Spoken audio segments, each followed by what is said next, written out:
இந்திய ஜனநாயக கட்சியின் தஞ்சை மண்டல மாநாட்டில் கர்நாடகம் புதிய அணை கட்டுவதற்கு அனுமதி வழங்கக்கூடாது என்பது உள்ளிட்ட 13 தீர்மானங்கள் நிறைவேற்றப்பட்டன. இந்திய ஜனநாயக கட்சியின் நிறுவன தலைவர் பாரிவேந்தரின் பிறந்தநாள் விழாவும் இந்திய ஜனநாயக கட்சியின் மண்டல மாநாடும் தஞ்சை அருகே உள்ள வல்லத்தில் நடைபெற்றது. இதில் பாரிவேந்தர் பல்வேறு நலத்திட்ட உதவிகளை நூற்றுக்கணக்கான பயனாளிகளுக்கு வழங்கினார்.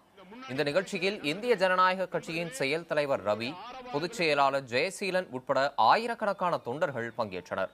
இந்த மாநாட்டில் கர்நாடக அரசு புதிய அணை கட்டுவதற்கு அனுமதி வழங்கக்கூடாது, தேசிய நதிநீர் கொள்கையை மத்திய அரசு உடனடியாக அறிவிக்க வேண்டும், தமிழகத்தில் பூரண மதுவிலக்கை அமல்படுத்த வேண்டும், காவிரி டெல்டா மாவட்டங்களில் ஷேல் திட்டத்திற்கு அனுமதி வழங்கக்கூடாது என்பன உள்ளிட்ட 13 தீர்மானங்கள் நிறைவேற்றப்பட்டன.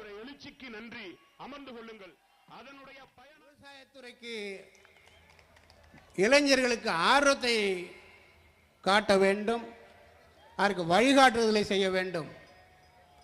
இந்திய ஜனநாயக கட்சி விவசாயத்துறைக்கும் விவசாயிகளுக்கும் என்றும் குரல் கொடுத்து கொண்டிருக்கிறது, போராடி கொண்டிருக்கிறது.